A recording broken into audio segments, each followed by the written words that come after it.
షబ్బీర్ అలీ సాబ్ చెప్పిండు పాపం. షబ్బీర్ అలీ సాబ్ నిన్న నిజాయితీగా చెప్పిండు. ఏమన్నాడు? పైసలు తీసుకొని కాంగ్రెస్లో ఆయన అన్ని అమ్ముకుంటారు అని చెప్పిండు. వాస్తవం. ఆ రోజు కోమటిరెడ్డి వెంకటరెడ్డి గారు చెప్పిండు 50 కోట్లకు పీసీసీ అధ్యక్ష పదవి అమ్ముకున్నారని. మరి ఇప్పుడు ముఖ్యమంత్రి పదవి కూడా అమ్ముకున్నారు కాబట్టి రాహుల్ గాంధీ కూడా ఏమి చేయలేని అశక్తతలో ఉన్నాడు. మీనాక్షి నటరాజన్ గారు సిన్సియర్ లీడర్ ఆమె పాపం. ఆమెకి ఇక్కడ ఇన్ఛార్జ్ ఉంటే రేవంత్ రెడ్డితో ఏదో మొత్తానికి ఏదో పంచాయతీ పడ్డది. నువ్వు ఇట్లా గరీబోల ఇండ్లు గుల్లగొట్టకని చెప్పిందట ఆమె.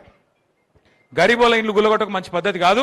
గా మూసీ పేరు మీద హైడ్రా పేరు మీద నాశనం చేస్తున్నావు, పార్టీకి చెడ్డ పేరు వస్తున్నది, నువ్వు చెయ్యకు అని చెప్పిందట. పగబట్టిండు. పగబట్టి ఏం చేసిండు? మోక కోసం చూసిండు. ఆయనతో బీజేపీలకు ఉప్పందించిండు. ఆమె నామినేషన్ కూడా ఎగరగొట్టిండు. ఆమె మీద దొంగ కేసు పెట్టిండ్రు. పెట్టి ఆ కేసు ఆయనతో వాళ్ళకు ఉప్పందించి ఆమె నామినేషన్ ఎగిరిపోయేటట్టు చేసిండు. ఇగో గిసొంటోడు సొంత పార్టీలకే న్యాయం చేయనోడు రాష్ట్రానికి న్యాయం చేస్తాడా?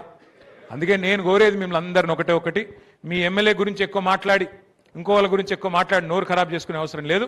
మళ్ళీ కేసీఆర్ గారు రావాలి అంటే బూత్ల వారీగా 262 పోలింగ్ బూత్లుంటే ఏ బూత్లో ఆ బూత్ అధ్యక్షుడు, ఆ బూత్ కార్యవర్గమే మీరే కథానాయకులు కావాలి. మీరే ఒక కేసీఆర్ కావాలి.